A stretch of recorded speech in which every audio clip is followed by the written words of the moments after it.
Alright, isang magandang araw po sa ating pong mga giliw na taga-subaybay, sa ating pong mga minamahal na member ng ating pong channel. Dito po yan sa Dan TV Vlog. Ito po ang ating updates sa ating pong mga taga-subaybay. Ang inyo pong lingkod ay nasa probinsya na naman po. As usual, every month po ay nandito tayo para mamuhay probinsya. Alright, March 1, first vlog ko po dito sa probinsya. Since po nung dumating po tayo mula sa NCR. Alright, ngayon po nakikita nyo sa background, nandito tayo sa ating munting bukid. Binibisita po natin yung ating mga pananim. As usual, magandang umaga sa mga umaga po sa inyo. Magandang gabi sa mga gabi naman. And of course, magandang tanghali sa mga nasa tanghali ngayong mga time na to. Time check po tayo. Ngayon po ay March 1, 2026. Time is 6:45 AM. Alright, iikot ko kayo, mga giliw kong taga-subaybay, dito po sa ating munting bukid. At titingnan natin yung naiwan natin ditong mga pananim since nung tayo ay umalis dito last month. Alright, so go. Samahan nyo po muli si Kuya Dan sa kanyang pagbabahagi ng buhay probinsya ni Kuya Dan. Alright, go. Ayan, syempre yung ating background, yung mga pananim nagtangkara na. At titingnan natin yung mga iniwanan nating maliliit pang pananim. Alright, unang-una, siyempre yung unang kong binisita ay yung saging na saba na ito, naging dalawa na po sila. Kung naalala po ninyo, nung itinanim ko itong malaking ito, katulad pa rin lang siya niyan. Ganyan siya kaliit. At wala pa yan, maliit na yan. So, imagine, 21 days after nung itinanim kong ganito siya, ganito na siya kalaki. Oh, mga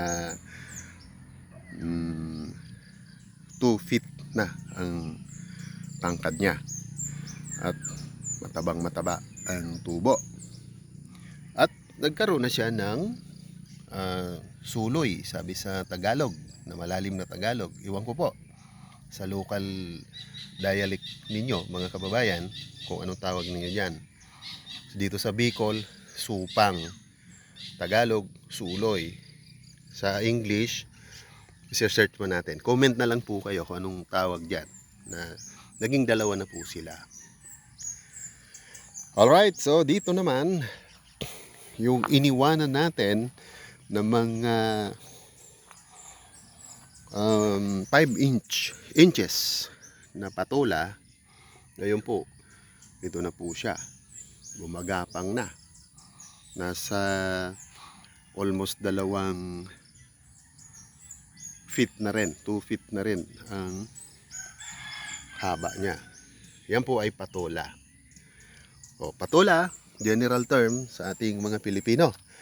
Sa English, kayo na rin po mag-comment ano English ng patola. And dito pa, ganun din, mahaba na rin, mga 2 feet na rin ang ano niya, taas, gumagapang na. Kasi kailangan po mayroon silang gapangan, aakyat yan dyan, hanggang doon. Sasama-sama na sila dyan ng sigarilyas. And of course, yung sitaw ay lagpas tao na. At nagbibigay na po sila ng bulaklak para bigyan kita ng gulay. Na string beans. Sa English niya, string beans. String beans. In Tagalog, sitaw. Sa mga local dialect po natin ng mga kapwa ko Pilipino dyan, dahil iba-iba po ang probinsya natin, kayo na po mag-comment kung ano ang tawag sa inyo ng sitaw. Alright. And of course, ito na. Ang taas na ninyong sili, labuyo. Siyempre, hindi tayo maaring di magtanim yan dahil Bicolano po tayo. Alright, ayan, namumunga na. Ayan, look at that, oh. May mga sibol na ng mga bunga.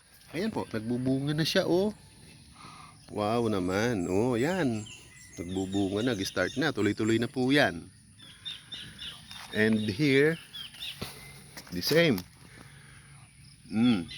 Ayan po, oh. Dami na po niyang bunga. Super anghang po yan, mga idol ko. Kaya, favorable yan masyado sa aming mga Bicolano na mahilig sa sili. The other one, dito naman, yung sitaw pa rin. Ando na po, nasa taas na. At, ayan, sumisibol na rin ang mga bulaklak.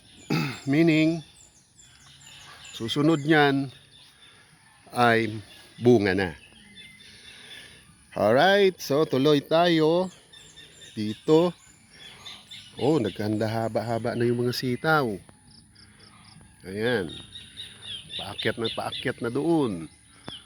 Sa bandang yon. Alright. And of course, mayroon pa tayo ritong patola. Ganun din, ayan, umaakyat na siya para makarating dun sa pinakagapangan nila. So advice natin sa mga nagtatanim nito, mga lagpas tao lang para hindi tayo mahirapan pumitas ng bunga kapag sila ay namumunga na. So sa banda rito ay sitaw. Ayan, akyat na rin sila. So kanilang aakyatan. Gumagapang po kasi po yan. Ang sitaw, patola, yung upo, ampalaya, sa banda po roon. So next vlog natin, pupuntahan natin yung ibang mga gumagapang na mga vegetable. Para mabigyan natin ng yung gusto pong mag-start ng pagtatanim. Yan po ang strategy ko. Yan po ang technique ni Kuya Dan kung paano natin sila pagagapangin. Tulad po nitong mga sigarilyas na to, pagapang. So dito po marami na tong ibinigay sa ating bunga. Napitas na, naluto na po natin. Dahil po ito, pag namunga na, every 3 days. O ayan, pang 2 days pa lang niya after nung mag-harvest kami. Ngayon na naman, ganyan na naman sila kalaki. So every other 3 days bago kayo susunod na mag-harvest kasi gugulang sila pag pinalampas ninyo ng mga ilang araw pa. So ayan po, yan naman po ang next na i-harvest natin. Pang 2 days na siya. So tomorrow o the next day pwede na naman po siyang anihin. Pang ano lang po yan,